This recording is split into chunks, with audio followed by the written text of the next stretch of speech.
You've tuned in to I Am Not a Number Live, the review show with Cardinal Sin and Captain Cockney Spock, where we review a different episode of The Prisoner starring Patrick McGoohan. Each week, we discuss a different episode and its implications then and now. Follow along and make sure to catch the episode in our viewing order so you can be ready to ask questions and participate in the chat. New episodes premiere each week on Wednesdays from 3 to 5 Central. The show's surreal and political implications on the reduction of the individual to a number have an even more insidious impact today, as all of our information, phone calls, texts, likes, photos, and other data are harvested to be sold and turn us into product rather than consumers. Get ready for a deep dive into one of the most important shows to have an impact on pop culture and society ever. And remember, I am not a number. Greetings, followers. It is I, Cardinal Sin. And with me today is my co-host, Captain Cockney Spock. How are you today, sir? Greetings, be helloing you, and hello from the village. How are you? Hello, good to see you. And of course, this is episode number 4 of I Am Not a Number, our prisoner review show. And today we will be reviewing the episode A, B, and C. A, B, and C. I am not a number, but this show is. It's number 4. It is number 4. How do you feel about that? Well, it's interesting because, of course, it's episode number 3, because our first episode, episode 1, was almost effectively an episode 0, given that it was, if you like, an overview of the entire series. But given that the actual episode order is initially a point of controversy, in a weird way, A, B, and C might indeed be appropriate as the 4th episode. So it actually totally works as episode 4 of I Am Not a Number. Indeed. It was a prototypical episode. Yes. And hopefully Tracy will join us shortly. If not, we will be more than capable of doing our own show. But I did want to let you touch a little bit on last week's show, the Chimes of Big Ben. And earlier, before the show, I was mentioning to you that I watched the alternate edit of that episode. Yes. And the music was different. The editing was much more modern. Right. Had smash pans and, different, like, wipes every, second here and there. And, for 1967, extremely forward-looking show. Right. Maybe it's the alternative version because it was actually too ahead of its time. Maybe those camera effects, those sudden movements and zooms. Is it whip pans and crash zooms? I think they call whip them. Pans, yeah. That's more suited for a modern audience, and maybe they should clean up that alternative version and put it on a future 4K or Blu-ray. Because it might be more suited, better suited to modern sensibilities, and too much ahead of its time. My goodness. I'll tell you what, though, the beginning of that alternate edit was really dark. I mean, visually, it was hard to see.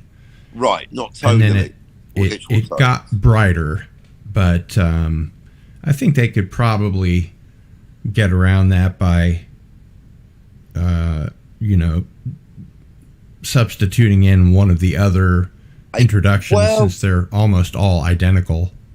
That's the whole thing. Well, that's the classic thing with basically improving old footage or indeed old photos. It's basically, you can't make a sow's ears from a pig's ear, or is it a sow's ear from a pig's purse? Anyway, but there's got to be a certain amount of resolution and color depth and tonal depth in the original image to make a reasonable cleanup. But it would be nice to see, because even the very ending of the episode, the actual animation, the penny farthing bicycle, the small wheel becomes the Earth, and the large wheel becomes the galaxy. It's quite a cosmic ending to the episode, right up until the. I thought you were going to say the moon.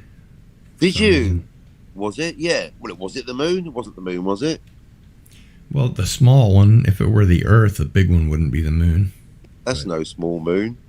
We'll have to review it. It is available on YouTube if anyone's uber curious, but I watched it last week, of course, and my memory is that the Earth becomes, or rather the small wheel of the penny farthing bicycle becomes the Earth, and then the large wheel becomes the galaxy, and then what the hell's going on over here? Oh, sorry, what the heck I mean. But then again, a quote from the episode is, "The whole Earth is the village." So maybe they were going, as above, so below. Who knows? Well, and also in the Chimes of Big Ben, the number 2, played by Leo McKern, is talking more or less about a new world order that everybody in, on both sides should see the village as the blueprint for the world.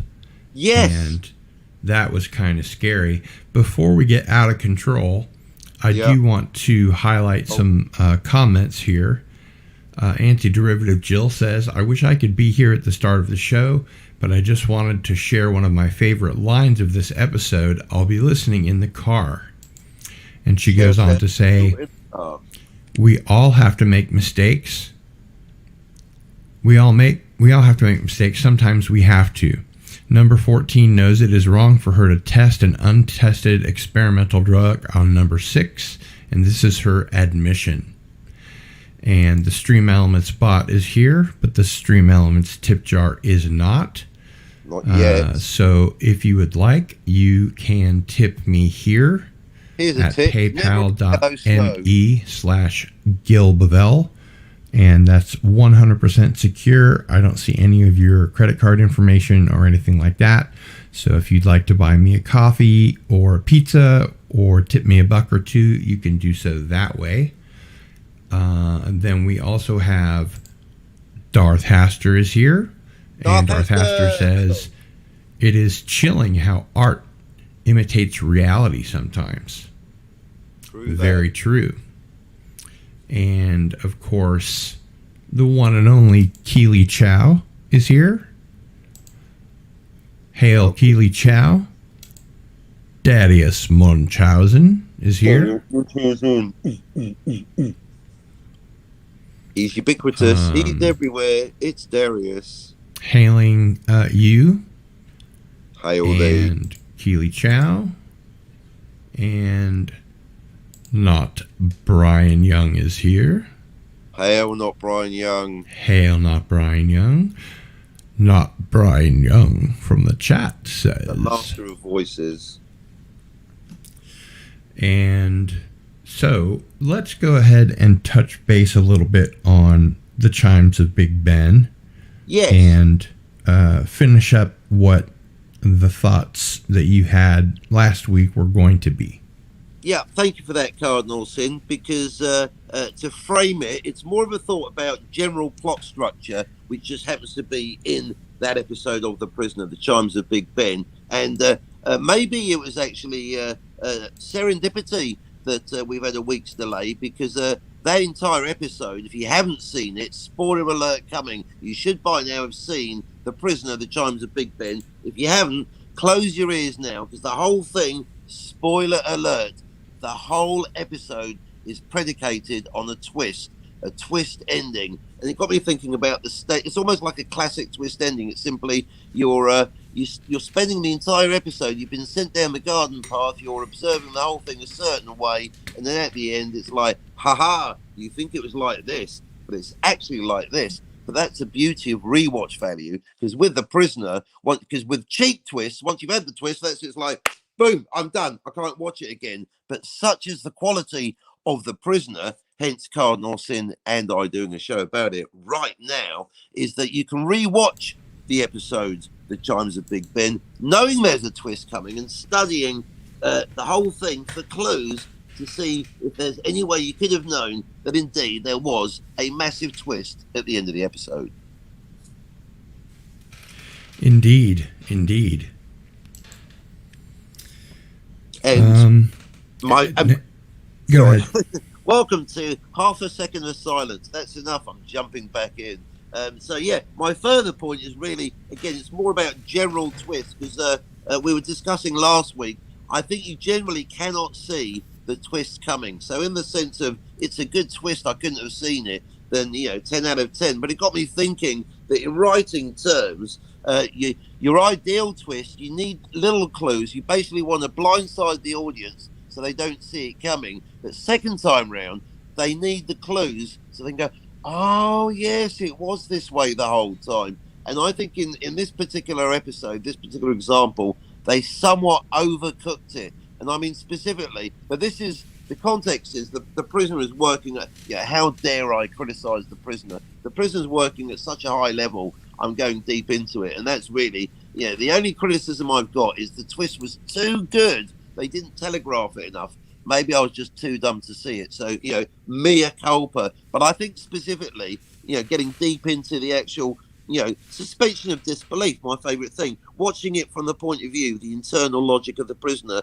I think if it basically, the twist is he escapes, gets back to London, except no twist, he's not in London. He's in the village. It was just a tape recording of London traffic. The Chimes of Big Ben. Hence, dun, dun, dun, that's the name of the story. Chimes of Big Ben, it was a tape recording the whole time. But, so now I've spoiled it, within the story, as you'll know if you've seen the episode, there's actual footage of the prisoner and his erstwhile friend, Nadia, basically getting onto a truck, basically into a couple of cardboard boxes or whatever they are, back of a truck, aeroplane, the whole thing. And I thought, well, if they're really going to go to the trouble of putting him on an aeroplane, they might. First, of course, they go on a ship. Back in London. Yes, exactly. Further now, but that's the thing. They have to be on. So they're on the sea. And they're taken by road, and then eventually by a airplane, which I in the rewatch today noticed was a Concorde. Right. See, stock footage. They didn't actually charter a Concorde for that. Was it really a Concorde? I'll have to watch it again. I noticed that the nose sort of looked like a beak, like a Concorde did.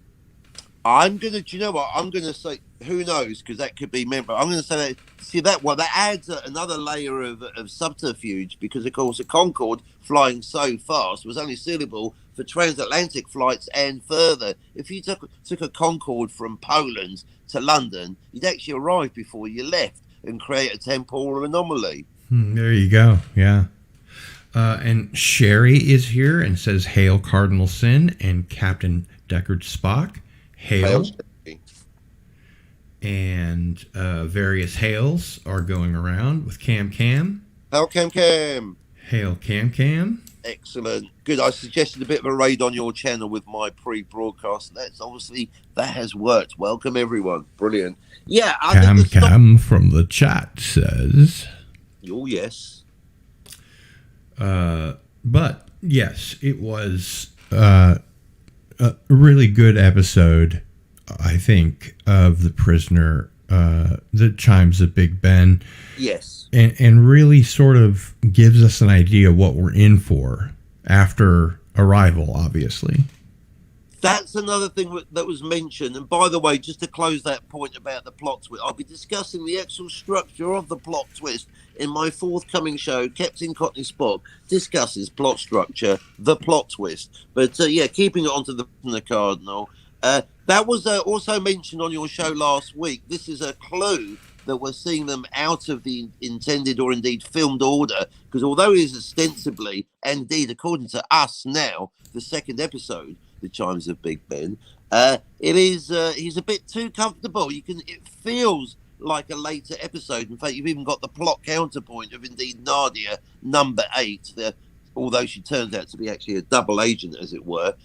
She's new to the village, and so by comparison, number 6, Patrick McGowan, he's an old hand, so it feels like he's been there for weeks. Months. And yet he it's says only everything to her that number 2 said to him when he arrived.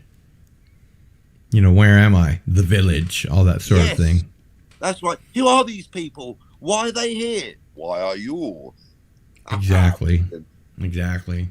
So And yeah, you're right. That's the value of a rewatch, because you get to notice all these other elements that you didn't see before or catch. And it does add value because it makes it a more rich tapestry, if you'll pardon the pun. I like it. I didn't even see it. Was there a pun? Yeah, rich tapestry. No, I'm going with that. The tapestry in the Chimes of Big Ben was number 2 that they used for the sale. See, Cardinal Sin, folks, he's operating on so many levels I can barely keep up. I've got 2 notebooks and an Etch-a-Sketch going just to see if I can keep up. And an Etch-a-Sketch. No, I'm not operating on many levels. I'm operating on massive sleep deprivation. This is the only way to go. I'm telling you, that's what keeps the brain ticking over.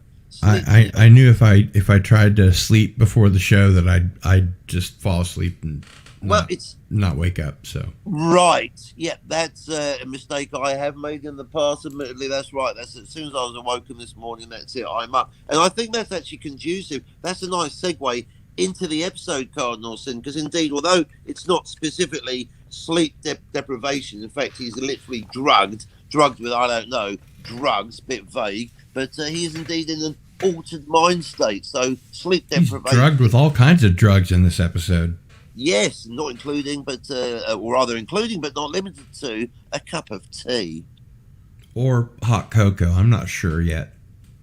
It looked like he was being served a mocha with the first time I saw it. And then I thought tea. And then I thought it might be hot cocoa, because at night, you want something with milk in it to help you sleep.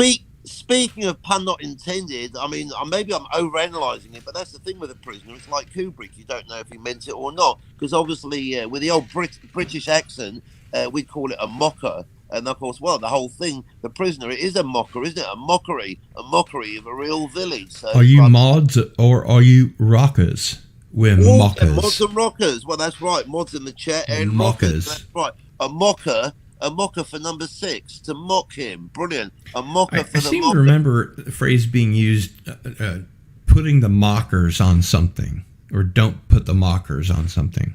Really? Maybe from Python. Okay, I'm not sure. I know Cheese It is an obscure 1950s slang for let's leave. Let's get out of here. Yeah. Cheese It. As featured in one episode of Futurama, uttered by Bender R. Rodriguez. Come on, guys. Cheese Bender R. Rodriguez, yes.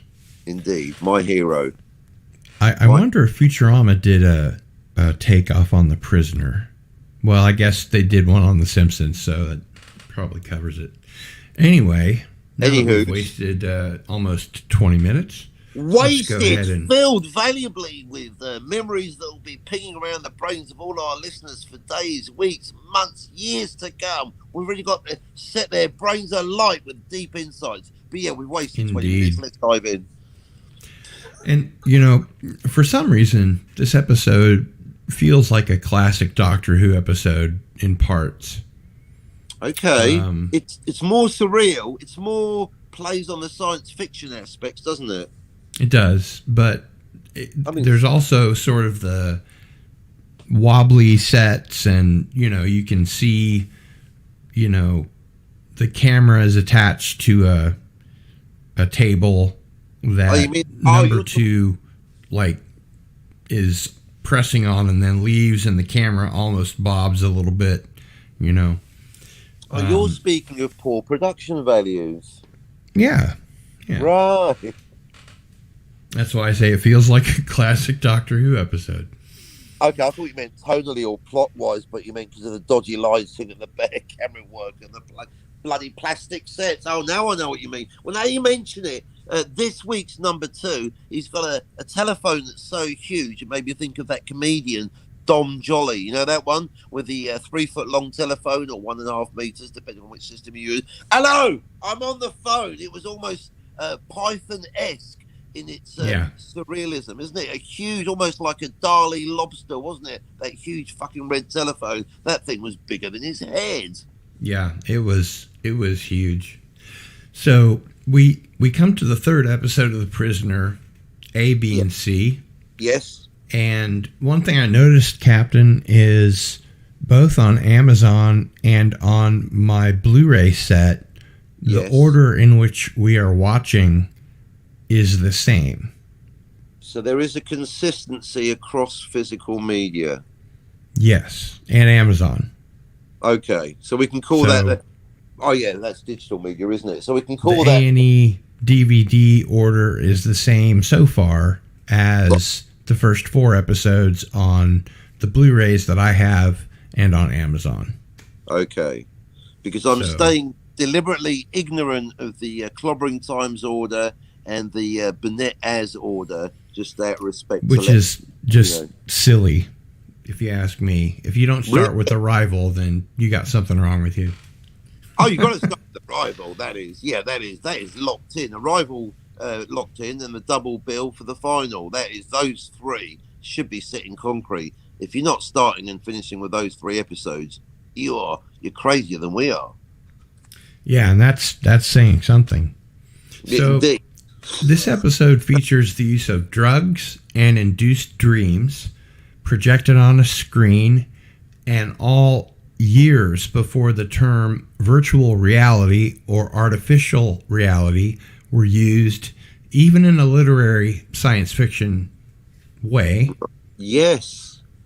And this week, Colin Gordon is the new number 2. Each episode, we have a new number 2 that takes a different approach to get number 6 to answer questions. And this week, the question is slightly different in that number 2 is already convinced of the answer as to why number 6 resigned. Instead, he wants to know which of his acquaintances he sold out between 3 enemy agents or defectors. And of course, there's a secret answer D that we get at the end as a twist, but not much of one, really. It's not bad. Well, it could be worse. I mean in a way. It's telegraphed. But that's what. Well, now we're seeing a theme. I'd actually prefer a twist that's over-telegraphed rather than too shocking. I mean, surprise ending to the Game of Thrones. The winner of the Game of Thrones is a banana. That is shocking. Yeah, right. Too far out of the blue. So maybe that's my over-keen, over-analytical writer's mind, is I'd rather have a slightly over-telegraphed twist ending than a too shocking one. So, so we're agreed. Last week's one was from out of nowhere, where this one's in hindsight go, well, who else could it have been? But I still like it. I think it was done well. I do too. And not everyone thinks like a writer when they're watching television shows in 1967, having had the benefit of 54 years of other TV shows in the meanwhile. So maybe at the time it wasn't telegraphed, or at least not as much. No, I mean, well, like to quote you from last week, I knew it was coming and I was surprised. So. Yeah. The starting point is a false assumption, and by the end of the episode, we have ruled out one reason why number 6 resigned. We also have a very different number 2 from last week. Yes. Before, they were confident, even overconfident. And notice how frightened he is of that enormous red block we're supposed to believe is a phone. He's positively terrified. He looks nervous from the first frame, clearly terrified of what will happen if he doesn't deliver results for his boss, and is prepared to risk killing number 6, something that the previous number 2s absolutely ruled out. He is a desperate man. Right. I'm guessing that he has an ulcer because number 2 drinks milk, a common temporary relief for an ulcer. Nice clue. So that's just implied or indeed inferred, but we never know for sure. But he's a tense man, isn't he? He's not a happy chappy. No, very tense. Very tense. And we also get the impression in this episode that number one is never seen. He's too important to actually administrate the village, and this is the first time that we've seen that that's the case. So we can rule out the idea that he'll ever be seen, at least not for the short term. At this point, it's almost like number two is Grand Moff Tarkin basically phoning up the Emperor and reporting in his lack of progress. Nice way to wedge Star Wars in there, if you'll pardon the pun. There's method in my madness. You'll see why in a couple of minutes. So the scheme of the week is kind of a silly one. It falls squarely into the category of fantasy as thinly veiled sci-fi. If number 14 wore a wizard's hat and spoke incantations from a spell book, at least the episode would be honest about what they're trying to sell us. But instead, we're given a totally non-scientific scenario in which 60s technology uses a man's dreams to be converted to pictures on a screen, asking us to suspend disbelief further that someone could be inserted into his dream with a person's profile is too much, and the final straw is number 14 finding a way to put words into their mouths. Yes. Notice how she just happens to have the right equipment hooked up to do so when instructed? Look at this handy microphone. Did you notice that? No, but I have now. Well, I didn't think about. Obviously, I noticed it was there, but I didn't think that it was a contrivance. If it was actually a new experimental thing that they were doing in the first place. I mean, it does bring up the whole thing about the topic of genre for those that want to get into it, because it crosses from being at the time a modern, if surreal, spy story to crossing the line to science fiction, as you say, beyond, because it's not even science at this point. You could call it science fantasy, magic realism, magic surrealism, but indeed basically proto-inception, isn't it? Going into someone's dreams. So ahead of its time, but certainly veering away from James Bond spy territory, certainly. Certainly, yeah. And another thing that fails to sell this episode is that we rarely see things from number 6's point of view. Yes. His dreams consist of other people's perspective of him, or a camera's perspective when he's alone or no one is watching, but almost never what he would actually see through his own eyes in a dream. Right. Also, I find it interesting that his mind has the title sequence in it. Yes, now this is something that's happened in Star Trek, where they have footage from the actual show later on, and then it does kind of, again, break internal canonical verisimilitude. It's like, hang on a minute, they're watching the show, and especially for dreams, and this has also happened in one of the Philip K. Dick adaptions. I think it was the Adjustment Bureau, but it was basically, again, when they have footage of the movie, but also, if it's a dream. There's one thing I know about dreams is they're from my perspective, as is reality. You're not going to... has anyone ever out there had a dream where they're watching it from a third-person perspective, observing themselves as if they were a third-person cameraman or woman? That doesn't work. That's ridiculous. So you're quite right. And even in reality, quite right, Cardinal. I had the same thought. As always, fools never differ, but great minds think alike, independently. And I thought, yes, it's he's... ostensibly the protagonist, but it was told from more their point of view. So it was almost like he was almost a secondary character in his own show. And yet, on another layer, he was actually the subject matter of the whole thing. Who knows? Yeah, and the frustrating thing is that it could have so easily been made to work. It just needed a transition shot between his eye view and the standard camera view to help us understand it as a storytelling technique. Yes. Viewing doesn't have to be immersive, but it does need some kind of an in to bring us into the narrative, whereas in this episode, it just takes us right out of it without any attempt at making the story actually work on any level apart from just being fun. Yeah, no segue, no smoothness. Because they could have... It is a huge amount of fun despite the issues. Yeah, still. Well, because it could also have... It could have pushed the idea that we have discussed, I think, at least last weekend, the week before, that it could be, the whole thing could be a dream. Now, again, personally, I reject the hypothesis that the whole of the prisoner is a dream, because we see scenes that are not seen by number 6, and so how can you have a dream when you're not in it? Or even further to that, because they could have gone another layer and suggested the whole thing's a dream, but they didn't. But so this is this is literally in his dreams, not metaphorically. Yeah. And this week, it's the turn of Peter Bowles to turn up with the outrageous mustache. Theme nice. Is developing. And we will tell people what we are talking about here. That's Peter Bowles. And he is A. He is A of A, B, and C. A. Correct. A. That's right, not just to the men born. Yeah, so A, B, and C refers to 3 options. It's almost like a Minority Report, but rather than having 3 judges, you've got 3 subjects. And so they want to know which of these, if anyone, was the person, the turncoat that Benedict Arnold, if you will, that was working with the prisoner. Indeed. And as I said before, it starts from a false premise that he was working with anyone in the first place. Yes, but, an assumption.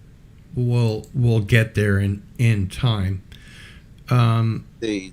Number 6 continues to be one of the best characters in anything ever.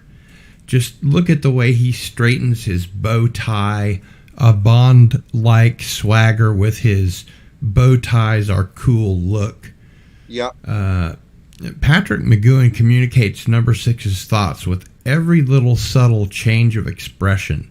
Yes. Such as the flicker of recognition when he sees number 14 in the village and looks at the mark on his wrist.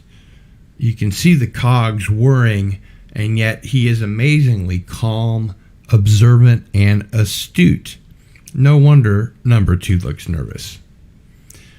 And especially the line, anyone who had anything to hide would ask where I got it. The mark. Right. The needle mark in his wrist. And so, of course, number 2 asks him, where did you get it? And he says, in my sleep. And then number 2 promptly changes the subject. Yeah. Nice weather for the time of year, anywho. But it's such incisive writing. And the incidental music in this episode is positively nerve-wracking. Screeching electric guitar set against the regular beat of a xylophone, it really builds the tension. And by the time the 3rd dream rolls around, number 6 has surreptitiously gone down a ventilation shaft. More Yep. Doctor Who, sort of. Sneaked into the lab and found the syringes and drains the last one of most of the drug and fills it with water instead. And it was difficult to miss the penny farthing above the door in the lab. Right, and this takes place, of course, in the real world, so this is simply part of the village. It's one of the... it belongs to them, the people running the village. Them, yes. And I did like the final dream sequence, the only one that the director really sold to us, with the dream going wrong and all the Dutch angles and perspectives. Nice Dutching. And as soon as he meets... I'm going to mess up her name. Yeah. Madame Pretentious European. Madame Endagdine? Sure, let's go with that. Endagdine? He says, it's dreamy. This is a dreamy party. Yeah, dreamy. That was he knows what's afoot. Indeed. Dreamy, baby. But he knows that he's dreaming. and even from the very first dream, he was resisting. Yeah. It wasn't difficult to guess the identity of the man in the mask, especially seeing that the outline of his glasses was clearly visible underneath, although this might be the result of the remastering's picture quality, but it didn't diminish the moment. No, the series does what it does with style, even if it does require a ton of willing suspension of disbelief. Yeah. I've had to work harder to suspend my disbelief more recently in much more modern fare with much better CGI. So I think it's you're in the show most of the time. I know it's difficult to say because when you're analysing it for a YouTube channel, i.e. this one, then you're deliberately outside of the story because you're observing it and making notes. But no, it's quite in canon. It's all quite consistent. Easy to get lost in the whole thing. And of course, here we have Lucette, our French maid character. Now, you noticed that because I thought, yeah, technically, is she a maid or is she general house staff? Because she was, of course, referencing that she was speaking to someone. I was speaking with Philippe. Yes, helping set the table or helping with the glasses or something like that. Yeah, because there is also a maid. There we go. Because the prisoner also number 6 has a maid, but she's well, quite frankly, she's not nearly as hot. This is and this one is actually French because she's in Paris in the dream. So she's literally a French maid. Yeah, and she's one that number 6 might have seen in real life before he went to the village, because the madame has thrown these parties for her spy friends before. Indeed. And he seems to know everyone there. Ferrero Rocher's at the door. Oh, decadent.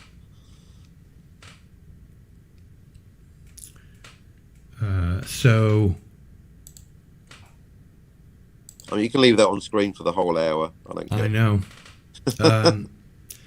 Everyone at the party is having a drink. The champagne flows freely. Number 2 drinks his milk, and number 6 is given hot cocoa at night by a maid of who he seems to be genuinely appreciative of her service.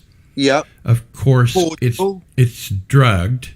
And number 6 collapses and is taken away to the lab. Yep. I'm not sure.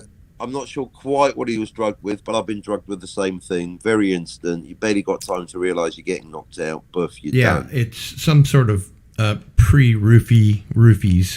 Yeah, proto roofie. Yeah, and when he awakens, he immediately notices the puncture mark on his wrist, and he knows something is up. Right, yeah. The second time, he's actively resisting in his dreams and almost seems to come out of it once. And then the third time, when he's already diluted dose C with water earlier, before bed, he walks into the kitchen and he pours his tea or cocoa or whatever down the drain. Yep. And drinks tap water and pretends to collapse. Yes. Thoughts?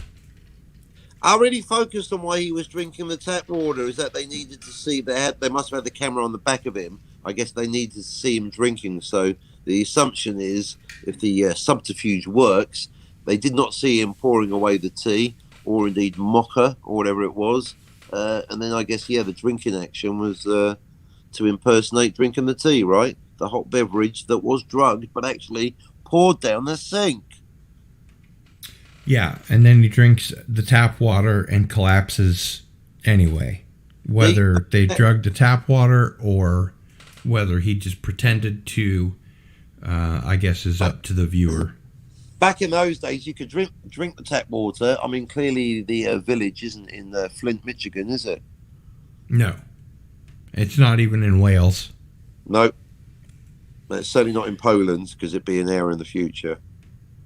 Yeah. So let's talk about the writing of this episode. Okay. The story offers a clever way to take McGowan out of the village and into the real world where he can focus on other settings. Yes. Number 2 uses the old psychedelic drug trick to manipulate number 6's mind, and his superiors thought that number 6 was going to sell out to one of 3 people, A, B, or C. That was their assumption, yep. They're incorrect. Of course, by the time we get to C, we learn they really only had it narrowed down to 2 people because the third is more or less anyone. So, yes, 2 people or potentially anyone, thus not really narrowed down at all. Good job, number 2. Yeah. Well, as you say, the whole thing was based on a false premise. And then they didn't know it was going to work anyway. And that's, by the way, the Star Wars reference, or of course maybe Star Wars was doing a reference to The Prisoner, because Colin Gordon, number 2, says to number 14, the Doctor, this brainchild of yours had better work. Or it'll work on you. Mm-hmm. Indeed. It's the old shit rolls downhill routine, right? Yeah, not a phrase that they used in the actual show, but that's something gravity. Well, I mean, he's terrified of number 1 on the phone, and so he's trying to make number 14 feel like. But like the Grand Moff on the Death Star, in relative terms, being number 2, he's number 1 in the village. He only answers to a telephone. Right. But then that's the implication at the end. That is the whole thing, the danger element of the telephone. The very end of the episode for him is indeed the telephone ringing. That's all they need to put on screen. We infer the rest. Number 1's ringing up. Uh-oh. Number 2's going to be in trouble. I think Colin that might be it for Colin. He's bought the farm. He's out of here. He's pining for the fjords. I noticed, he's an ex number 2. Indeed. I noticed that at each commercial break, they did a sort of, this attempt failed. Like on the first injection, the second injection, the third injection. And at every commercial break, just before it went to black, number 2 would look over at the red phone, sort of pensively, and then it would, go to the commercial. And something that really bothered me with the Amazon version of this, because I watched the Amazon version and then I watched my Blu-ray. Yes. But the Amazon version, they didn't even bother to get the commercial where it was supposed to go. When the commercial was over, it went black and then came back. And I'm like, really? Hang on, you have to suffer commercials on the paid subscription. So another reason to stick to physical media, although of course that's an opinion, but I'd say, get the DVD or the Blu-ray. But that's just me. Although I have to say that the Amazon version looks incredible and it sounds great. It's in 5.1 surround. It's magnificent looking, and certainly if that's the only way that you can watch it, it is free.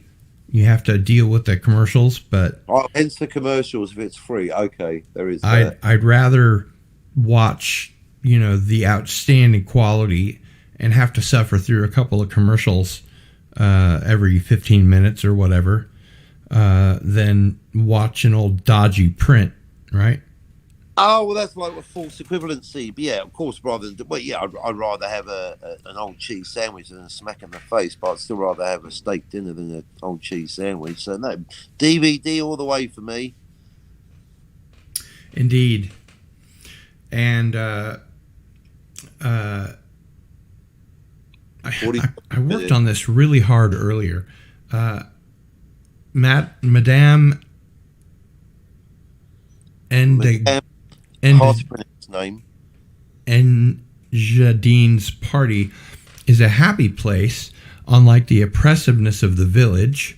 Yes. And Dal Janine invites all of her spy friends to her place in Paris for a party, SpyCon 68. But seriously, this story leads us to some interesting things about what makes number 6 tick. He knows everybody at the party, and they know him, but we don't hear anyone call him by name. And when he's hooked up to the machine, we see what's playing in his mind, and it's the opening scene where he's ranting at the man at the desk when he retires over and over. Opening.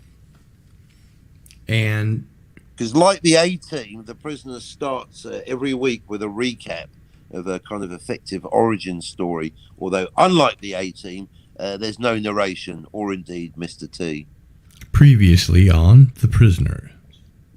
Well, there's not that either. But, with the A-Team, it's, accused of a crime they didn't commit. Where with the prisoner, it's all told visually. There isn't actually no narration.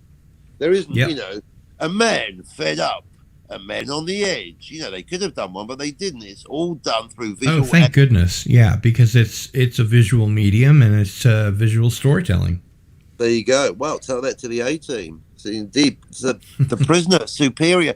Plus, makes you realise, or made me realise, there never is an origin episode. They could have done an hour-long episode simply detailing his actual, basically what happens. It does feel like a surmisal of a pilot episode that was apparently never filmed, where he indeed has his last day at the office, walks into I think that you could very easily just take Danger Man or Secret Agent, and there's your origin story. Well, of course, that is the running implication, or indeed allowed inference, that he is indeed Danger Man. But there's never an episode either. Basically, what could have been the last Danger Man and or the first Prisoner episode is the one where he does actually, walk in and pound his fist on the desk. I'm going to resign, damn you, and I'm not telling you why. Right, now, off I go on holiday. Oh, what's this strange smoke coming out of the keyhole? I appear to be falling unconscious. Yeah.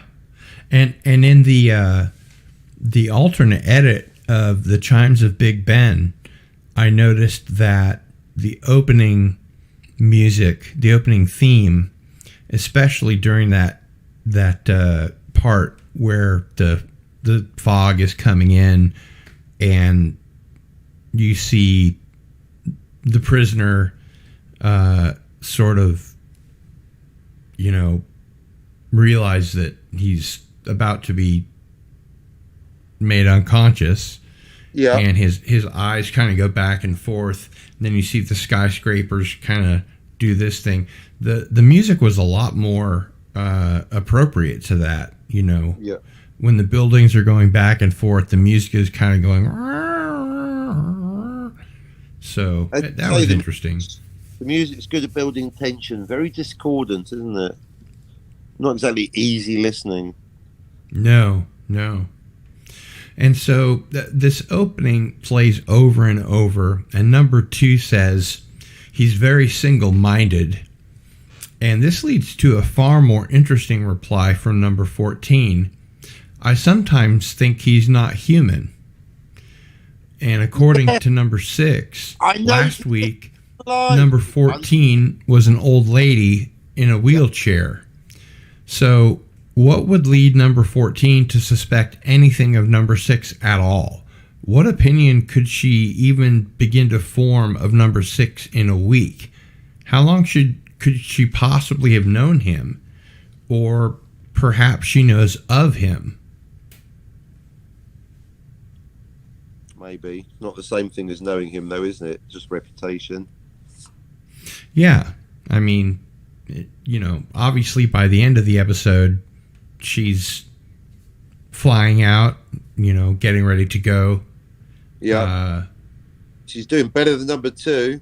Well, yeah. I mean, number 2 is the ultimate authority for administering the village. And all she has to be the ultimate authority for is the psychedelic, dream drug. Yeah. They never specify what they are, but then they're probably made up, because there isn't such a thing that allows you to observe someone's dreams or indeed create their dreams. Yeah. I don't know if we're there yet, but Well, I mean, lucid dreaming has been confirmed by science. There's been communication. I've lucid dreamt, but making somebody dream something specific and inserting something specific into somebody's dreams, whether it's visual, there is suggestion. I mean, auditory. Darius Munchausen has confirmed that when he goes to sleep, listen to my channel, he has really weird, surreal, crazy dreams.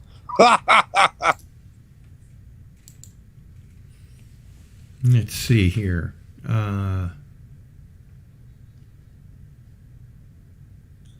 Darth Haster says never saw The Prisoner. Oh, we've got a Darius says, ouch, poor Flint.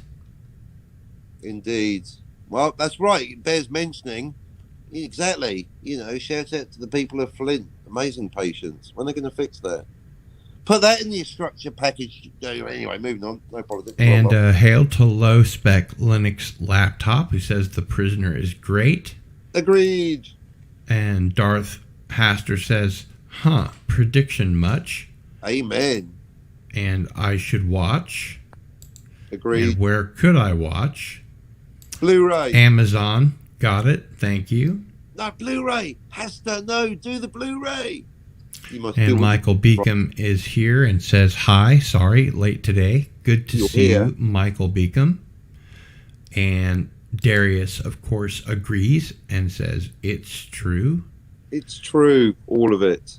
All of it's true. Absolutely. So, one thing that happens is number 6 is on the table and his eyes open. And this offers us a view of number 14 on the big screen. And sure, that makes sense, but why is the image that he has of himself from a third-person perspective? Yeah. But when he sees number 14, we get a first-person perspective view of what he is seeing. And the important thing here is that he sees her and then recognizes her later when he comes out of his bungalow and sees her in the village getting flowers. Right, yes. That's in between dreams 2 and 3, isn't it? Or B and C.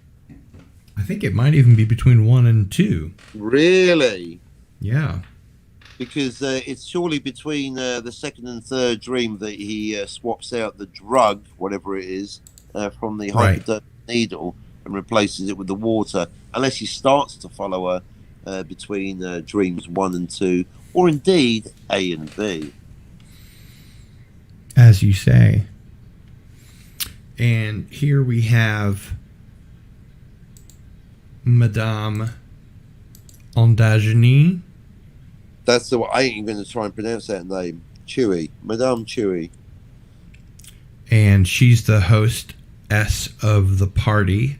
Yep. Where everybody is a spy and everyone knows each other. And this is the environment in which number 2 is trying to discover which of his contemporaries he's selling out to, which again was a false premise from the beginning. Premise, assumption, he sold out to know. That is actually, and that's my main other note from the where have you gone? From the show of this episode specifically, is that that is something that they learned, that he was not selling out. Yes, Blu-ray Darth Haster. Yes. Well, Darth Haster, I wish you luck. As soon as I learned that Shout Factory had the new Blu-ray set, box set, all the episodes, plus extras for under $20, they were sold out. Right. And I don't know that they've decided to do a second run. So... You'd hope that's capitalism, isn't it? If it sells out, that would tend to suggest we want more. You would think. Darth Hester wants one. Come on, capitalism. Yes. And let's see here. We also have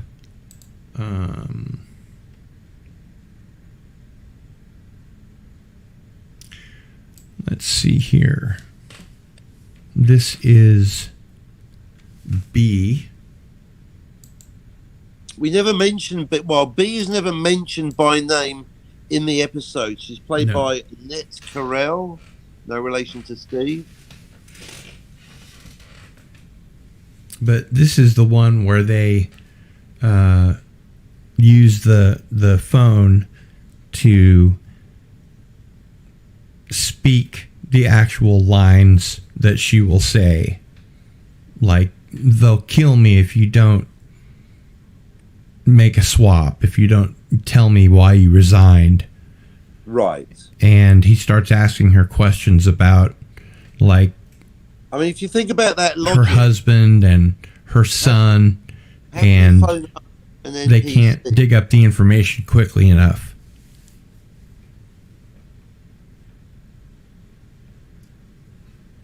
You were saying? Yeah, that if you think about it, that doesn't quite make sense. That's like jacking into the Matrix and talking to Agent Smith, because the Doctor, number 14, is basically phoning up the character played by Annette Carell, who's an NPC inside number 6's head. Mm-hmm. So who's actually phoning up? No one. He's phoning up his brain. But hello, she was an old friend of his. Yeah, may I speak number to the 6's character in number 6's dream, please? Yeah, just put you on hold, love. What's that? Well, if you think about it, the Doctor, number 14, is effectively using her telephone to basically jack into number 6's brain. Right. And, number 6's brain, I'd like to speak to one of the NPCs in your dream. Through, all right, putting you on hold. Through B. Yes, B, but that's the whole thing. It's a memory of B. There is no B. B isn't there with them. She's not like incepted into the dream. It's simply a memory of B. So she could equally be phoned. I mean, she could have phoned up an actual telephone in the dream and spoken to 6 directly. And Michael Beacom says to Darth Hester, I have the DVD collection, the A&E Blu-ray collection, 40th anniversary, but now must get that 50th anniversary set. And at Cardinal Sin, I saw echoes of this episode in Total Recall, Dreamscape, and The Cell. Yes, now this is the key. I'm very, very interested in Total Recall. And Inception, of course. Right. But the thing with Total Recall, the whole thing about Total Recall is it's got, and this is theme of the month, or theme of the fortnight, an open-ended, an open ending, a cousin, if you like, an opposite Cardinal Sin to a twist ending. I'll say one thing about a twist ending, it's specific. What happened is unexpected, but it definitely happens, where some movies and TV shows end with an open ending. I don't know, and specifically that's a subsection of the dream ending, and specifically then Total Recall indeed falls under that double category, the category of it's a dream, or the open ending, therefore the is it a dream sub trope.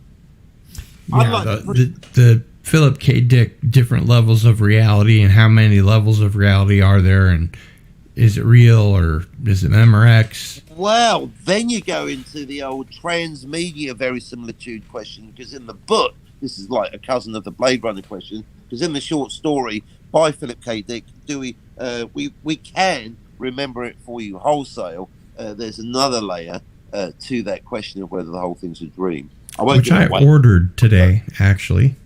Did you? I don't have a copy of. We can remember it for you wholesale. I don't know what happened to it. It's definitely different than the movie, put it that way. So that. Oh yeah, great, great but in story. the movie, but this is the whole thing. I mean, I'm slightly getting off the tangent from The Prisoner, but then again, it's a counterpoint, because in the movie Total Recall, it's like with Blade Runner. It went from a an unknown. Like, I didn't even realise it was a vague ending until someone pointed out, oh yeah, the whole thing's a dream, or it might be a dream. And then I realised then it's a vague ending, either is or isn't a dream, and therefore it's an unanswered question. And then I finally got the Blu-ray to Total Recall, and then there's Paul Verhoeven, the director, in the director's commentary, saying, "Well, the whole question of whether the whole movie is a dream, and here is the answer." And then the answer's the question. I'm like, "What the heck? You've ruined it now. Now no." So I'm not going to tell you what he said. Well, I mean, there is something to say again about something we've talked about before on this show about authorial vision. Yes. And the director is more or less the author of a film. Yes. And so I think the authorial intent is something that's important.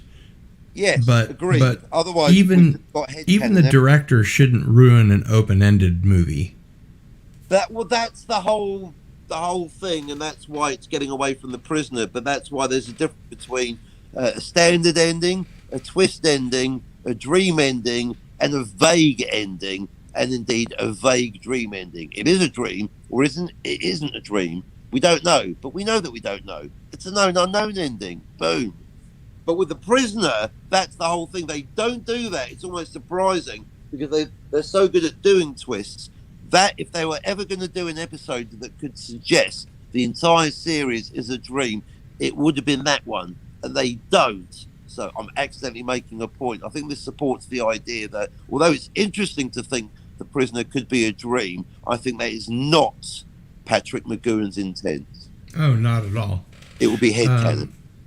And Michael Beacom says, at Captain Cockney Spock, what I meant was the concept in the way that machines can receive and convert waves into sound, machines will be able to convert electrical impulses into the brain to images. See, I was projecting my whole little thing about are we dreaming? Okay, interesting. And hail Rob Altus.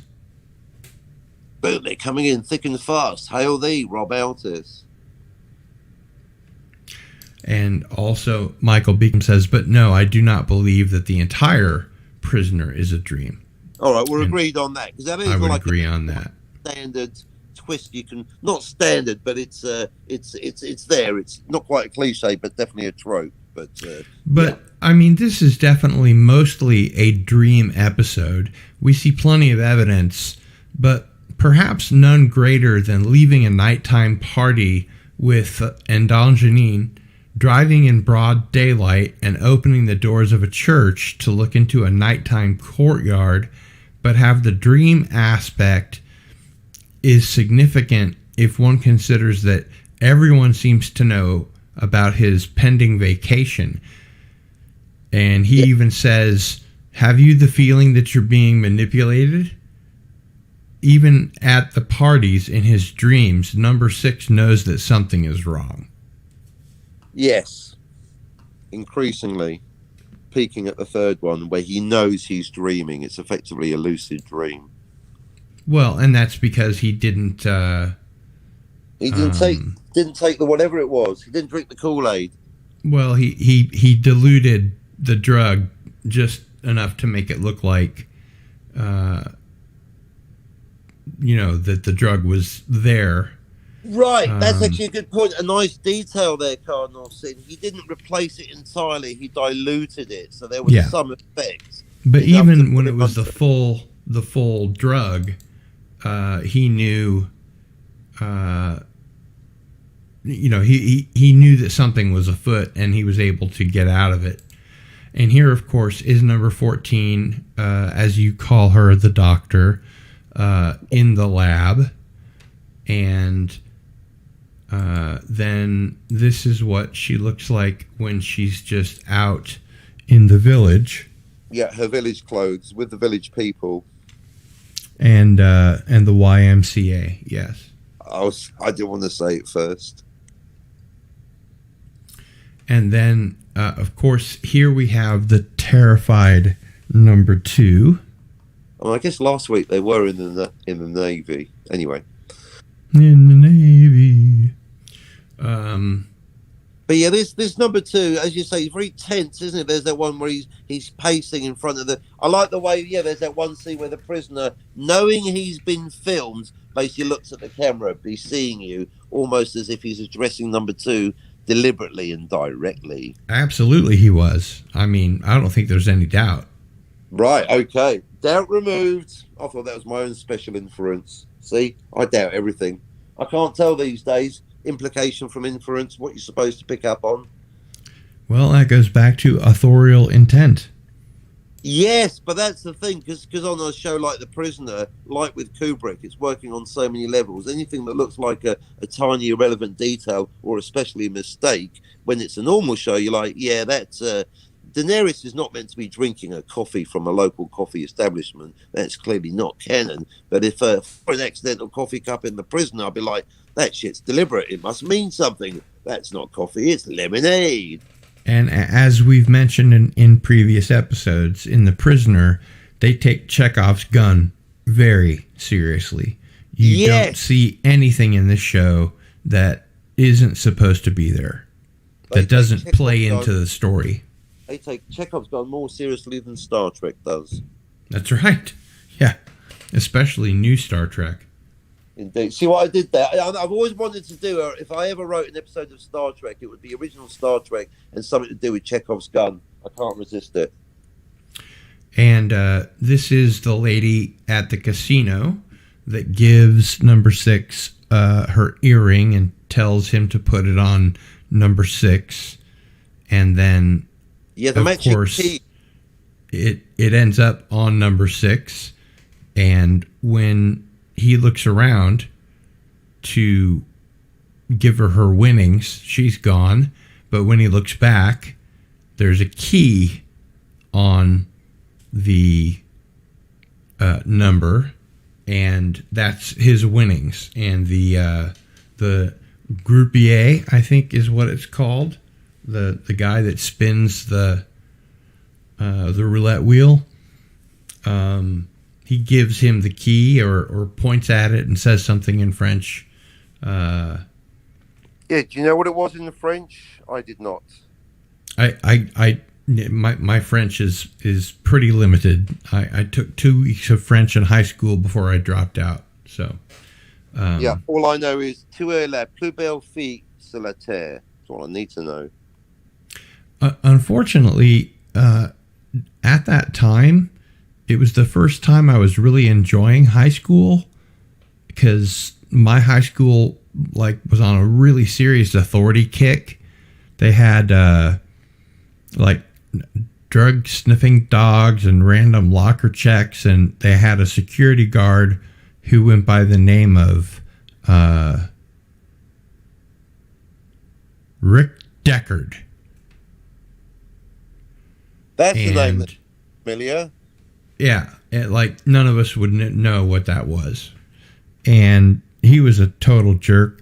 And then a couple years later, I had a friend that was in Russian club, and she said that they made her sign a pledge. They wanted to make her sign a pledge. All the students that were involved in extracurricular activities had to sign a pledge that they wouldn't drink, do drugs, or... Alcohol is a drug. Or, get high or whatever, even when they weren't at school. And she just left. She was like, fuck that. I'm not going to sign that thing. So... Michael Beacom is asking if this is the same actress that plays number 1 in Many Happy Returns. Well, we haven't gotten to Many Happy Returns yet, have we? No, that was out of sequence. We won't comment on that one. So the question that I have is that, does this mean that he had nothing to hide when he planned his vacation and is in fact projecting on others that they knew, or did others actually know he was going, simply because if the opening is anything to go by, he leaves the office where he resigns only to attempt his escape immediately thereafter. And it leads one to ask, does it even matter since the whole thing is a drugged dream? After manipulating the dream state, he appears to walk into the lab and tells number 2, I wasn't selling out. That wasn't the reason I resigned. And he stays a step ahead of the powers behind the village and reveals quite a bit about his motives in that one bit of dialogue. Yes, so that's the one thing that they discovered, that he actually wasn't selling secrets to anyone. What do you think about that? Well, as I just said, that he wasn't selling secrets to anyone, so they actually found something. Yeah.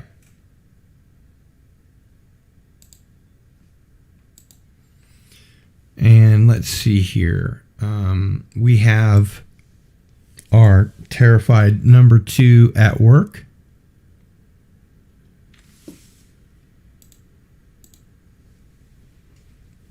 In his little office there. And I think the only other one that we haven't seen... no, I think we've seen all of the characters. Except, of course, for D. Secret answer number D. D, yep, because it wasn't A, B, or C. And I haven't seen this in so long. I forgot that there was a secret answer D, but I knew that there was going to be one anyway.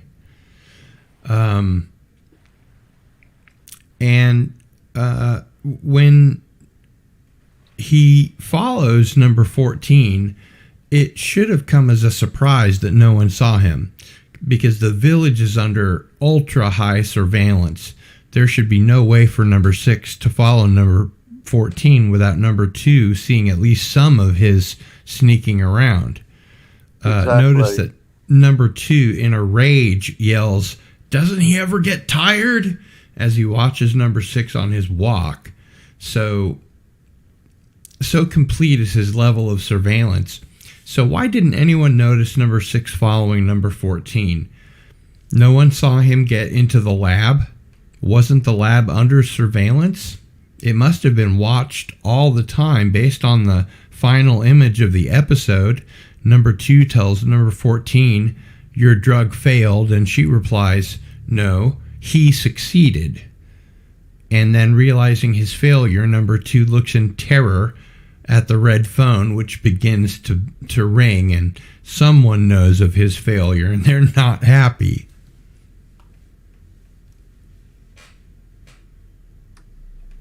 Yep, agreed. And it's interesting that we're watching a show about a guy who's basically tortured every week, and while he doesn't succeed I can't talk today. While he doesn't succeed in escaping, he does always seem to be one step ahead of his captors, and he does have the occasional victory from time to time. Yeah, like this was his first. Will there be another? That would be telling.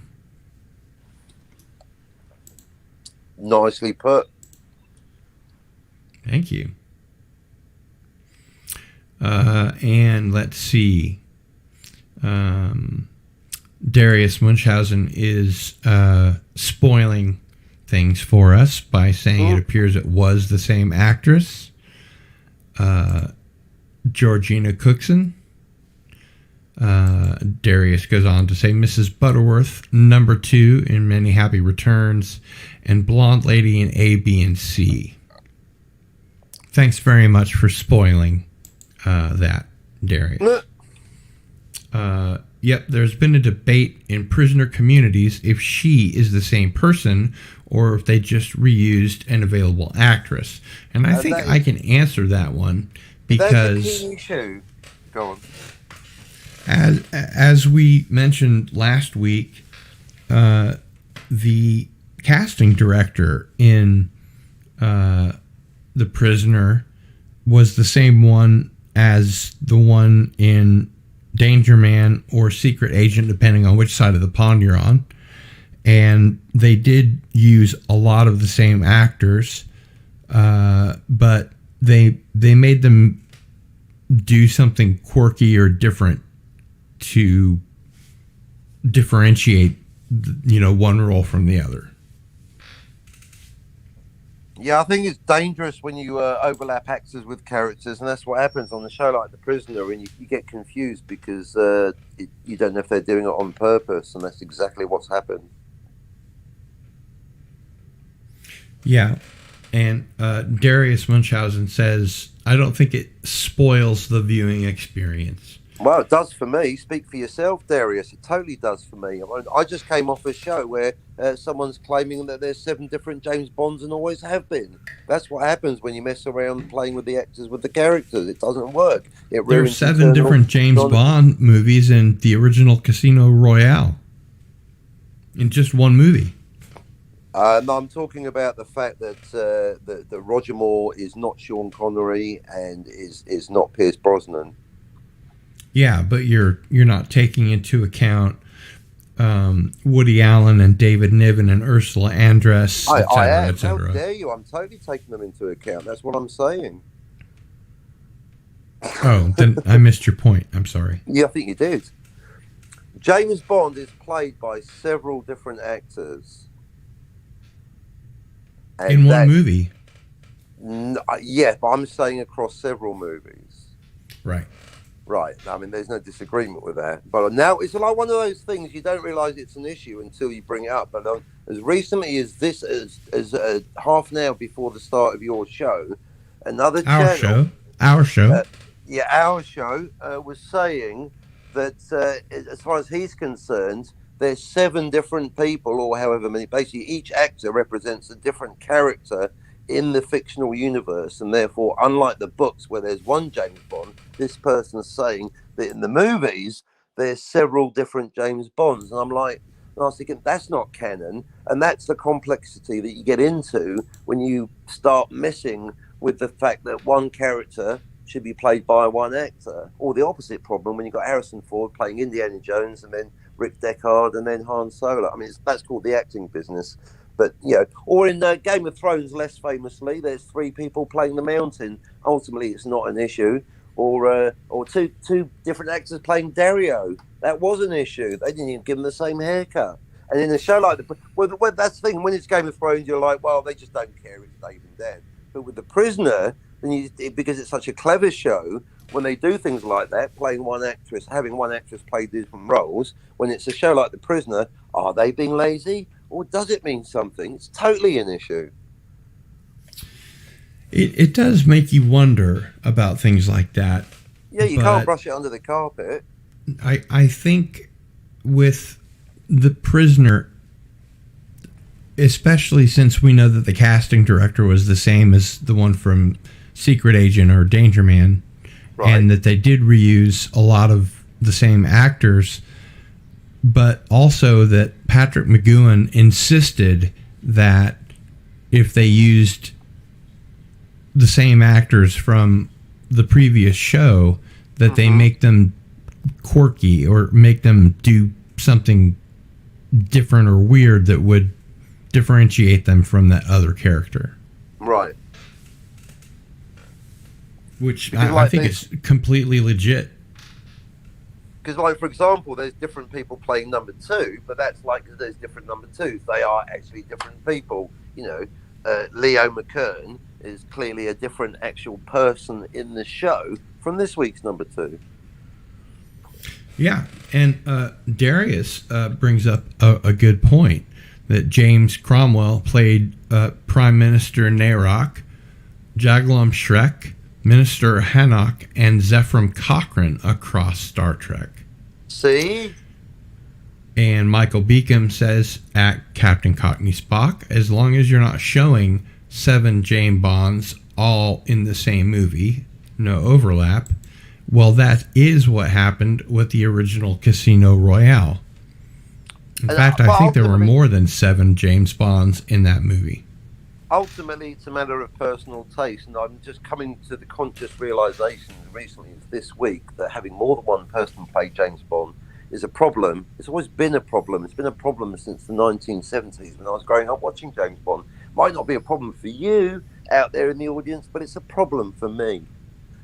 I cannot see them as the same person, and that's why I'm torn. I disagree with the headcanon. I disagree with the idea of personal fan theories, because that ruins suspension of disbelief. It breaks fiction. But at the same time, they ignore the fact that he's had a facelift every few years. In fact, he goes from Connery to Lazenby to Connery to Moore. He's had 3 faces in 4 movies. Well, the way that I think of it, Captain, is that there are different people that we know from the books that Ian Fleming wrote that there are only 9 licenses to kill. Right. There's 000 through 009. Yes. And he's 007. Yes. So there are several different spies, let's say, that are given the 007, but there's only one James Bond. Right. Yes. So that's the way I think of it. Yes. Also, it's sort of the same thing as in Doctor Who, when someone had the brilliant idea that after William Hartnell became so sick that he couldn't perform anymore, that they would regenerate the Doctor into a different actor, but it was still the same character. Yes, exactly. In canon regeneration, a brilliant idea. Like to say, there's nothing like that in James Bond. They just ignore it, and they allow it once with Lazenby. This never happened to the other fellow. Yeah, breaking the fourth wall. Yeah. Which is kind of funny. I like that. Well, arguably, we're debating that now. Apparently, it's a double reference. It could be breaking the fourth wall and simultaneously not breaking the fourth wall. So rather than having an open-ended ending, an open-ended line of dialogue. But that's getting real specific. Well, I mean, On Her Majesty's Secret Service is a very odd Bond film, especially in that he gets married at the end. Yes. I think it's supposed to be kind of a one-off, zany, wacky Bond film with an Australian actor. Then why does Roger Moore visit her grave in For Your Eyes Only? Good point. That's it. I rest my case. The prosecution rests, my lord. Good point. Thank you. I'm annoying like that, aren't I? Carol's Cookies is here. And she says, doesn't roll off the tongue the same way without the 00. And people like to say double. And Darius says, well, Darius, because if there were 999 of them, only 9 of them would have the 00. And Michael Beacom says, as long as the face of James Bond does not change between the beginning and end credits, it's fine. I read Ian Fleming, my friend also. If you could view in our heads, like number 14, Bond would differ. Yeah, see, I thought it was fine, but I've been in denial for 40 years. It's not fine. It's not remotely fine. It's a problem. And I'm going to be talking about it for the next month on my channel. It's a huge problem. Now we have a topic for October. Yeah, definitely. I mean, if it was fine, then why would you have... Yeah, anyway, but that's Patrick McGowan, he could have played James Bond, but he didn't. But that's the opposite, of course, because that's one actor playing 2 roles. No, he recommended his friend Sean Connery for the role. That's the one, yeah. They were both in Hell Drivers together, which is a great movie, which also happens to have William Hartnell in it. Nicely done. Tied up in a nice little bow. Isn't it just? Almost the 1.5 hour. Thank you, ladies and gentlemen. Next week, No, but in all seriousness, you know, to make a franchise last like as long as Bond has, and there is a reasonable argument that James Bond has reached its logical conclusion, that there's no more Cold War, there's no more, you know. Oh, I'm so glad you said that, because I heard that on a different show. I won't mention who, Robert might have been there, and that is the weakest ass argument I have ever heard. Hello, have you never heard of the War on Terror? We've just left Afghanistan in ignominy. This makes the fucking Cold War look like a cakewalk. This is the hot war. James Bond has never been busier. Do you know how much budget we give to spy services? That is. I think that Daniel Craig actually addresses that pretty well. In Casino Royale, it's almost like a Jason Bourne film. Today's world. Welcome to Talking Over Each Other with Cardinal Sin and Cockney Spock. Welcome. So, shall we wait for each other to say what we were saying? I'm spent. It's over. My point should be. I think that there's that they actually address that in the Daniel Craig Bond films by making him more of a Jason Bourne character, but it waters down the James Bond-ness of it all, if you ask me. Yeah, exactly. One point of differentiation, USP.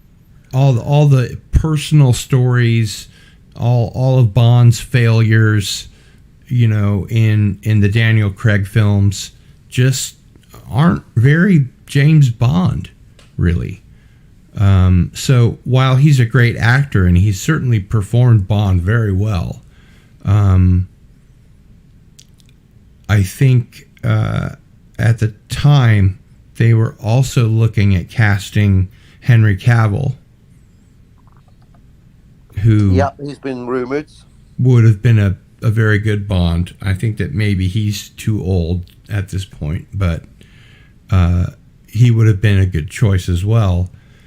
But the world has changed. We live in this modern age of woke wankers, and the alpha male like James Bond is not only no longer called for, but no longer wanted to save the world. Now everyone should have a chance to save the world.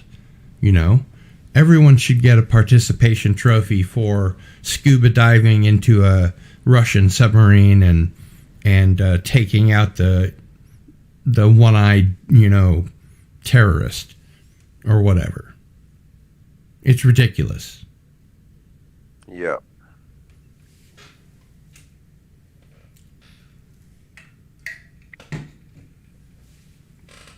So there you go. I think that brings us. That's all my notes. I'm up to date. I think that's all the prisoner opinion I've got this week. Michael Beacom says at Darius Munchausen, if she didn't, I've got some. No joke. I got here late due to shopping. Had to jump on before I could put the cookies away. Carol's Cookie says, I'm just wondering, the YouTubes taking a break from cleaning was looking like a hobo hive here since I got sick last week. Oh, I'm sorry to hear that. I don't know what went down here. LOL. Michael Beacom says at Cardinal Sin, skipped Daniel Craig. I wanted more Timothy Dalton. That's a really good point, Michael. I think that Timothy Dalton got shortchanged, not only because he only got 2 films, but because they were really weak films. They were perhaps the worst James Bond films ever written. And he didn't really get a chance to shine in the role, and he should have. I thought he was a really good actor for the part. Captain, do you agree? Are you a Timothy Dalton Bond fan? Do you wish he'd gotten better lines? Yeah, the way to go put me on the spot of all yeah, I've not been watching any Dalton. I've been watching more and Lazenby at the moment. So you've picked one But that I'm you've seen him. Yeah, I've seen him, but not recently enough to make a comment. No, I'm just still just really wrestling with the idea that I've been in denial about the fact that it's a problem they keep switching up the actor. You know, half the fan base say it's not an issue, and half the fan base are saying, well, it's clearly 7 different people. Can't get these people in the same room at the same time. So yeah, but I'm sure he's fine. I'll have to. I've only got one Dalton, so yeah, they're all good in different ways. I've never disliked a Bond. I've never watched a Bond and gone, that is clearly not Bond. They've all got their own thing they bring to it, but it just breaks internal canonical verisimilitude. I can't see James Bond as one character. They ruined the whole thing. Well, I mean, would you prefer to see Sean Connery act James Bond until he dies? Well, that's the whole thing. I don't know what the answer is. I'm presenting the problem, but I don't know what the solution is. But, well, like I said earlier, the way I see it, the way I've always seen it, is that it's a different spy getting the 007 license to kill. Yes. But it's not James Bond every time. That's my issue. Yeah, and I'd like to go with that. As I say, as fan theories go, it's my favourite fan theory. And if anything, the most necessary fan theory, because it's such a problem. The existence of that fan theory acknowledges there's a problem, and that's my point. Half the people are going, it's not a problem, and the other half are going, it's such a big problem, we've brought out this fan theory. But you also have to remember, I've got to be consistent, Cardinal Sin, because on my own channel, I'm basically equating fan theories and headcanon with Holocaust denial, because the whole point about suspension of disbelief... I know it's an extreme example, but that is the whole issue of suspension of disbelief, is that we believe in the world as it's presented by the writer and director. If we all start projecting headcanon, then I'm saying Deckard's a Cylon. Right. But what if James Bond was the moniker that they threw on whoever the spy is that takes on the 007 license to kill? Right. So... that particular 00 is called James Bond, but it's not actually his given name. Do you know, this will help me realise what my function is on the channel in the YouTubes? It's like with the Deckard question. I simply, through empathy and tuning into other channels, I become aware of discussions where there's at least two positions where everyone taking that position is like, and everyone in the fandom agrees, and they're willfully ignorant of the other half. So I say again, the issue is that half the fandom doesn't see that there's a problem with 7 or whatever, many people playing one character, and the other half of the fandom see it as such a problem that they've written their own headcanon that it's 7 different people. But these twerps won't admit the problem, won't talk about it on YouTube together. And I'm here to say, you guys need to get it together, because you can't have it both ways. If you do, it's just headcanon. The whole thing's off. You've broken fiction. Is it one person or is it several? Okay, so let's win you the no prize here. Let's go ahead and address the problem. Let's go ahead and acknowledge the issue and solve it, and also solve it. I don't even want it solved. Well, if we can solve it, that's like a bonus round. Just acknowledging the issue is the first thing. Like with the Deckard question, everyone's like, yep, that's the answer. And then that's it. As if the other, but then I could play devil's advocate myself. How many people have to believe in flat earth theory before we acknowledge that it's a legit option, isn't it? So some things you bother disagree. But yeah, when it's half the fandom, I'm going in circles. I'm just saying there.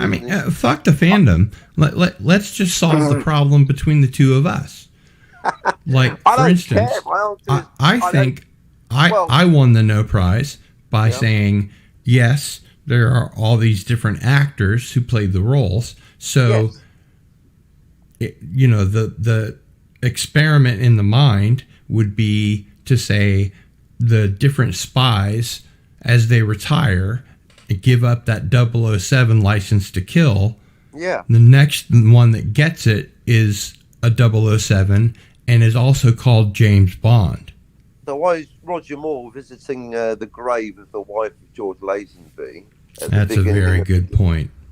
You busted we got to be my no consistent. prize. Thanks very much. That is the problem with headcanon. Or actually, that's the problem with sometimes official canon, like with Star Trek and Scotty. You know, it's not just headcanon. Literal canon will contradict itself. And you get, hence the joy of having a channel that's like, well, we're paying more attention to the internal, canonical verisimilitude of a show than the actual writers, then I don't know, that's good for us, but very sad state of affairs in Hollywood, isn't it?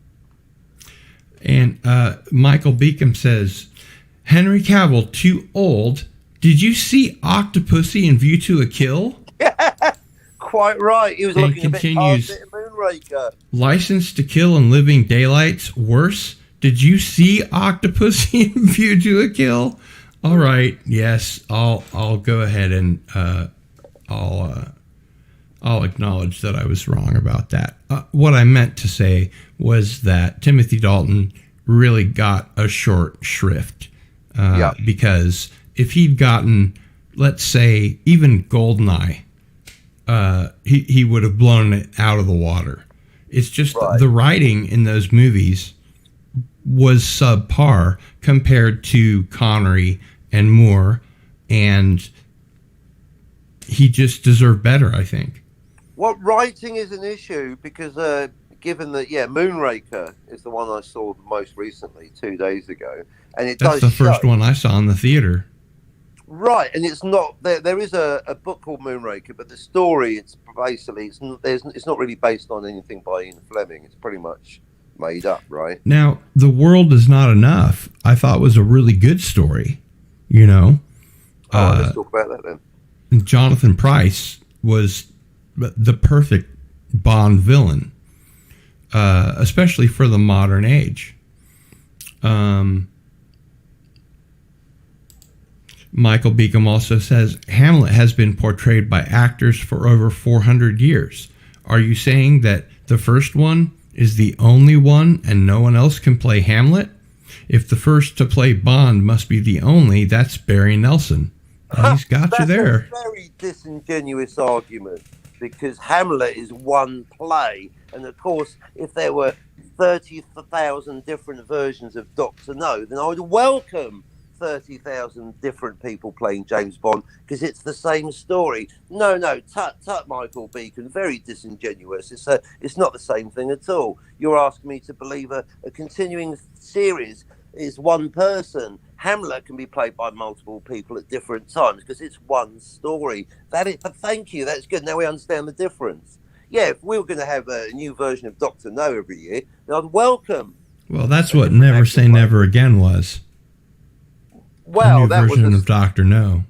Yeah, right. I thought it was Thunderball, but that was still Sean Connery. So that's but that's good. So we've established that's the difference. I'd like to see another version of Dr. No played by Henry Cavill. Sure. And the Time Prophet says, I'll take Octopussy over any Daniel Craig movie, and I'll agree with that. But for example, at the end of Star Wars and at the end of Empire Strikes Back, Harrison Ford refused to sign up to play Han Solo. Did George Lucas consider having another actor play Han Solo? No, but he effectively replaced him with Lando Calrissian. That's why Lando Calrissian is in the pilot seat of the Millennium Falcon wearing Han Solo's clothes, in case you've ever been wondering. Because it was his ship originally. Right, and so basically, exactly. So George Lucas is saying, I'm not going to have another actor play Han Solo. That would be ridiculous and would ruin Star Wars and probably make a loss at the cinema, which is indeed what happened 30 years later. And Darius Munchausen points out that Jonathan Pryce was the villain in Tomorrow Never Dies. See, there you go. I apologize. I get Twine mixed up with Tomorrow Never Dies very easily. Yeah, the Time Prophet also says, Sean Connery is the best Bond. See, that's the kind of, okay, well, that's what your opinion. Everyone in the chat, type in who you think is the best Bond. I think it's George Lazenby, but that's an opinion. Carol's Cookie says, there can be only one. See? And Darius also corrects me again that it was Thunderball. Not Thunderball. Yes. But I'm very happy that we've certainly gone a bit off topic with The Prisoner. Although, well, apart from that blonde actress, but actors playing more than one role and roles being played by more than one actor. It's a thing. Yep. Definitely a thing. And the Time Prophet points out, Never Say Never Again was Thunderball, and it isn't canon as it isn't by Broccoli. See, canon, that's an issue. And canon means, if canon's important, then head canon doesn't count. Bob Holmes was the first British James Bond on the radio. Didn't know about that. Carol's Cookie says, LOL, sorry, I haven't seen these movies, so I'm here for the cookies. Carol, watch James Bond. You must watch James Bond. She's probably busy watching Sesame Street. Well, she should be watching The Prisoner, of course, and I'm sure that she is. Because of the Cookie Monster. But we are getting off topic into the Bond and the headcanon thing. We are, but then we had to, because frankly, I've gone through my notes. I'm done on The Prisoner. In fact, that's one of my conclusions. It's notes light. Normally, there's more to get into. This one, it's just like fairly standard. Yeah. But yeah, he did give them information, and I think this is the episode that confirms the whole thing's not a dream. Because if it was, they would. It's not a dream. No, the whole thing isn't a dream. No, not by any stretch of the imagination. But last week and 2 weeks ago, that was suggested as a possibility, until I negated it. Yes, and well done, well done. But shout out Cinema Gulp. It's because of Cinema Gulp's observation on Total Recall. But that's another topic for another time. The whole idea behind The Prisoner is that he's constantly foiling their attempts to find out why he retired. Yep. And he's constantly trying to escape. And even though he thinks he has, he never does. Or does he? Or does he? We'll find out by the end of our 17-week series, I Am Not a Number. And next week, we will be doing I Am Not a Number, number 5, Free for All. Free for All. I am number 5, they're number 4. That is correct. Free for All. And I believe Rick Davey will be with us for that. Excellent. And I bought a copy of his book, and it should be here by next week. So I will be able to ask him to email me his address so that he can personally inscribe it for me, because I do collect autographs from authors. But he certainly was a knowledgeable person on The Prisoner, wasn't he? I'll say, yep, he knows his onions all right. So let's go ahead and begin to wrap up. Let's plug the channel that you have. Oh, thank you so much. Yep, so if you like a strange mix of going deep into plot structure while doing silly jokes, then tune in to Captain Cockney Spock, a.k.a. Captain Deckard Spock, broadcasting, unfortunately for you all, on an almost daily basis. I would have the link, but I'm totally disorganized. It's out there somewhere. And I'm going to go ahead and pop the URL into the chat, because everyone knows where the Cardinal Sin channel is, because they're here now. And I will put that in there. Very organized. And ask everyone to please subscribe to the Captain Cockney Spock channel. Bless your heart. And as it may take a bit, I will leave that up while we continue to wrap up this episode. Next week, again, as I said, we will be covering Free for All, episode number 4, which will be episode number 5 of our show. Indeed. Oh, shout out Michael Beacom has already subscribed. Excellent. Be seeing you there. Good man. And yes, he's already beat me to the punch, as it were. Thank you, Darius. Appreciate it. Boom. Thank you, Darius. And the Time Prophet says, of course, I am not a prisoner, I'm a free man. Nice. Shout out Time Prophet. I've never known someone in the chat that I've agreed with and disagreed with more than the Time Prophet. He's completely I know, right? Right? He's so, when he's right. But when he's wrong. But of course, that's just my opinion. So it's a good lesson in listening, isn't it? I'm right. The Time Prophet says, from the chat, the Time Prophet says, Captain, you should be able to give your YouTube channel a proper name now that you've got over 100 subscribers. Captain Cockney Spock, that is the proper name. You should see the rough ones. Ha ha!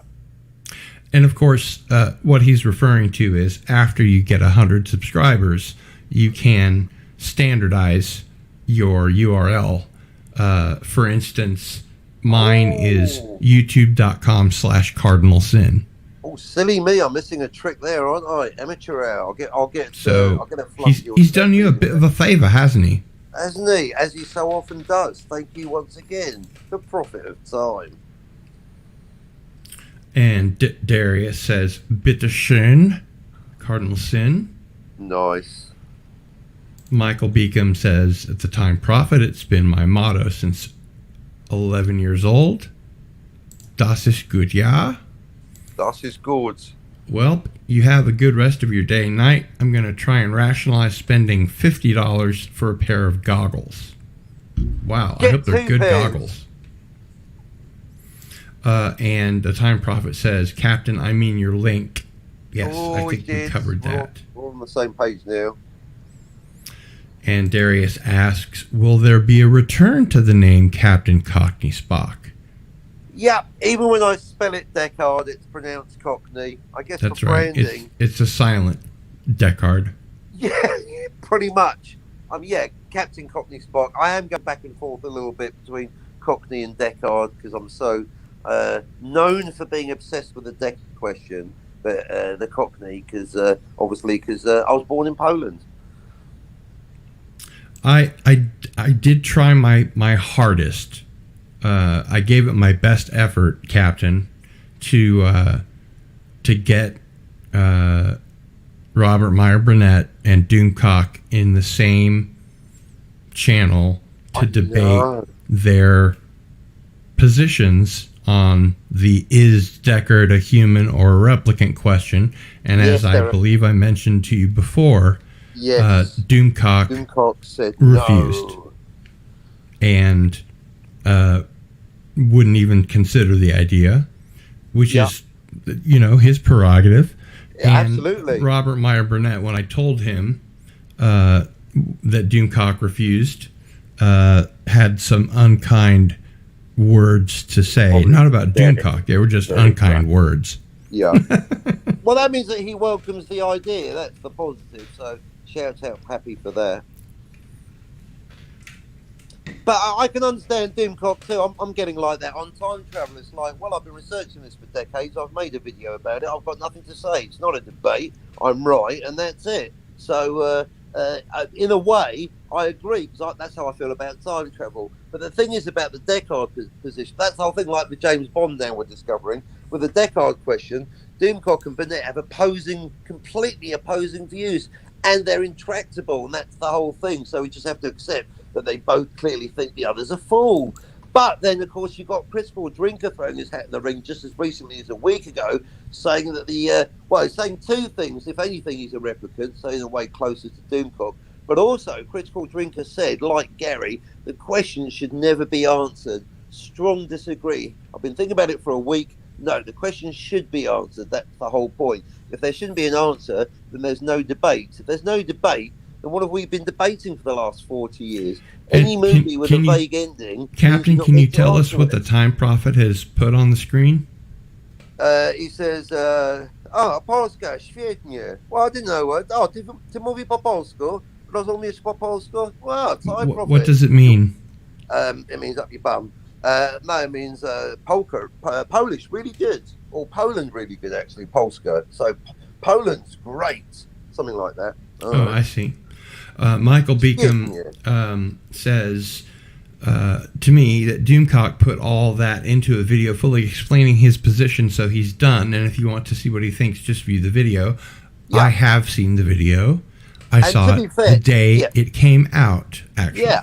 It's and equally, Burnett's done a video outlining why he thinks Deckard's a human. Unfortunately, that video is basically you're a hipster, and so's Doomcock, which is really much of an argument. That's why so to be fair, Doomcock's done a video, Burnett hasn't, or rather, he's done a live stream which I've already parodied because there's nothing that he said is valid. But that's the whole thing. But then again, that's why ultimately. But this is the circle. It's like we just as long as beyond these titans of broadcasting, Cardinal. As long as eventually they must know that everyone in the audience knows that Burnett and Doomcock and Gary and Drinker all have opposing views, and that's it. And so for any of them to say this is the answer and that's it, and of course, even as Darius points out, there is no answer is an answer. Therefore, they've all got opposing answers. And given that there's 4 of them, that's mathematically quite impressive. And that every day that they ignore the fact that they all see it differently, they're just pretending that they're all agreeing when they're not. So if they're not going to talk about it, I'm going to continue talking about it. I'm going to talk about the fact that they're not talking about it, except when they're disagreeing with each other, which is always conveniently when they're not in the same room at the same time. First, Darius has this to say. And I will rely on you to translate. I ain't reading that, let alone translating it. Nie woniosza si żywopodo, nie zabawa I dziewnie młoda. No fucking clue. For all I know, I might have just said that. I'm a poo-poo head and I've got no idea about what you pronounced it correctly, but you don't know what it means. Yeah, and not even pronounced it correctly yet. I'm on a tiny screen. So, and the Time Prophet is getting uppity here, saying it doesn't matter if Deckard is a human. We worked this one out. Yeah, so much to unpack. We worked this one out. Well, obviously we haven't. But you know what? After all these years, we did actually figure it out yesterday. But I'm not going to make the arrogant assumption that everyone. I didn't know Ridley Scott directed The Man in the High Castle. No, I don't think he did. I don't think he did. He says, so far pretty good, only up to episode 4 so far. I will tell you this, The Time Prophet, The Man in the High Castle, the first season is setting up everything, and the pacing is really odd and kind of slow and drags, and it's really depressing, obviously, because everyone is living under a fascist regime. And then in season 2, things start to really take off. So stick with it. Slow burn. Yeah, slow burn. It is. And it just gets better and better and better and better. And I think Amazon's adaptation of the book is really good. And it's got some of my favorite actors in it. And Darius says, for some reason, it's the only Polish I know. I wish I did know it so I could rozumieć what it's a Polish song about freedom and liberty. Oh, I probably should learn it. Maybe we should all learn it. I suppose we should. In any case, I think that's going to wrap it up for this episode. I would like to thank everyone in the chat, and of course my very snazzy and always on top of it co-host Captain Cockney Spock. Hooray! Thank you for being such a good and organised host. I always enjoy coming on here, and I enjoy having you as a guest. When we get going, Cardinal Sin, we're on fire, so thank you so much. Wasn't that just a ton of fun? Yep, I look forward to the next one. Oh, me too. Thanks for having me. Thank you for the chat. Great show, gents. Good night, everyone. Follow Cardinal Sin on Twitter. Cardinal Sin, it's by Ridley Scott Productions. Oh, I see. So he's the producer. Okay. And follow Captain Deckard Spock on Twitter. And Sherry says, bye, everyone. Bye, Sherry. Bye, everyone. Be seeing you. Thanks for being here. And for Captain Cockney Spock, it's Cardinal Sin out.